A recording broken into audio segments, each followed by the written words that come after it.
sortie de l'avion, Manuel Valls annonce la couleur. S'il est en visite à Alger, c'est pour développer les relations économiques et commerciales entre l'Algérie et la France. Le Premier ministre joue l'apaisement après le refus du gouvernement algérien de délivrer des visas à des journalistes du Monde et du Petit Journal. Interrogé sur cette controverse, il tente de clore la polémique. Parce que l'amitié entre l'Algérie et la France dépasse les petits problèmes, parce que nous savons que notre amitié, notre relation stratégique compte et pèse beaucoup et bien utile, bien indispensable aujourd'hui par rapport aux défis que nous avons affrontés. C'est la publication de cette photo du président Bouteflika le liant au scandale des Panama Papers qui déclenche la colère d'Alger, qui dénonce aussitôt une campagne hostile des médias français et refuse de délivrer les visas aux médias concernés. Une mesure rare dans le cadre d'une visite officielle d'un Premier ministre, mais face à Manuel Valls, Abdelmalek Sellal assume jusqu'au bout et affirme que le journal Le Monde a porté atteinte au prestige et à l'honneur du président Bouteflika de manière gratuite. La polémique n'empêche pas le Premier ministre de signer une première série d'accords économiques. Une dizaine de contrats vont être signés, dont un pour l'implantation d'une usine PSA à Oran afin de desservir le marché automobile local. Le Premier ministre français a déclaré que la France voulait rester le partenaire économique majeur de l'Algérie, alors qu'elle s'est faite détrôner par la Chine comme première partenaire commerciale. Autre sujet abordé lors de la visite, la lutte conjointe contre le terrorisme. Loin des enquêtes en cours à Paris et Bruxelles, Manuel Valls a déclaré que des menaces très élevées continuaient de peser sur toute l'Europe et la France en particulier. Entre Paris et Alger, à l'occasion de cette visite notamment? Disons, il n'y a rien de nouveau sous le soleil. Hein.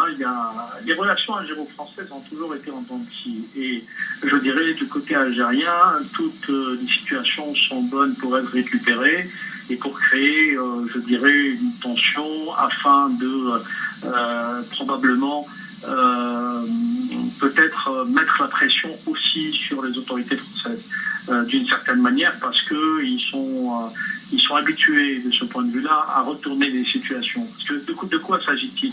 Il y a eu probablement une petite maladresse qui a été commise par Le Monde, mais c'est plus un crime de lèse-majesté qu'autre chose, puisque même si le président Bouteflika n'a pas été directement mêlé personnellement par le scandale Panama Papers, il n'en demeure pas moins que l'un de ses ministres est clairement cité, et il n'en demeure pas moins que sous le règne de Abdelaziz Bouteflika, l'Algérie est devenue l'un des pays les plus corrompus au monde, notamment selon le classement qui est établi chaque année par Transparency International.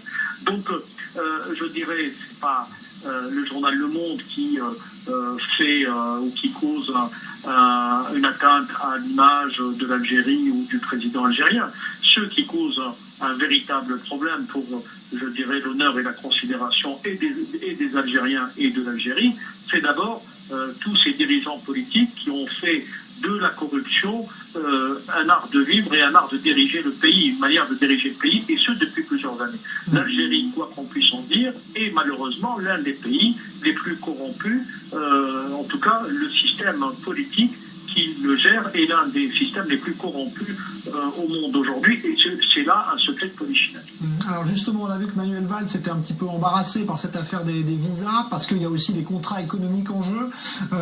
C'est un petit peu le problème. Vous pensez qu'il a réagi suffisamment fermement compte tenu de la situation, ou il aurait dû faire plus? Oui, enfin, les autorités françaises deviennent assez pathétiques par rapport à ces sujets, parce que je dirais les contraintes économiques ne peuvent pas tout excuser. Je me rappelle à l'époque de la campagne électorale, François Hollande avait annoncé, semble-t-il, la couleur en disant clairement que les dictateurs qui étaient je dirais très attentifs aux élections, enfin à ce qui allait sortir des urnes, avaient clairement dit que la France, celle des droits de l'homme, allait revenir sur le devant de la scène à travers lui. Ce qu'on voit malheureusement est totalement différent. Ce qu'on voit, c'est qu'il y a quand même une compromission avec des États qui ne sont pas toujours très respectables. Je parle évidemment de l'Algérie, mais il y a pire que le régime algérien. Il y a cette décoration de la Légion d'honneur qui a été décernée à un prince héritier saoudien, je dirais, qui représente un État qui a été pourvoyeur de l'idéologie salafiste djihadiste. L'Algérie aujourd'hui, certes, est un partenaire pour la France en termes de lutte antiterroriste, mais je dirais l'Algérie fait aussi un minima sur ces sujets-là, notamment sur la question du Sahel. Donc ce que je déplore personnellement, c'est que les autorités françaises ne savent plus défendre et incarner les valeurs qu'elles sont censées défendre et incarner, justement. C'est comme si ces valeurs étaient devenues de simples leviers qu'on utiliserait contre des adversaires ou contre des États qui ne sont pas des partenaires économiques et qu'on mettrait sous le pinceau quand il s'agit de signer des contrats. Donc de ce point de vue-là, je trouve que il y a quelque chose d'assez pitoyable dans la démarche qui est préconisée depuis quelques mois par les dirigeants français. Merci Mohamed Sifaoui, journaliste et écrivain donc à propos de cette visite de Manuel Valls en Algérie.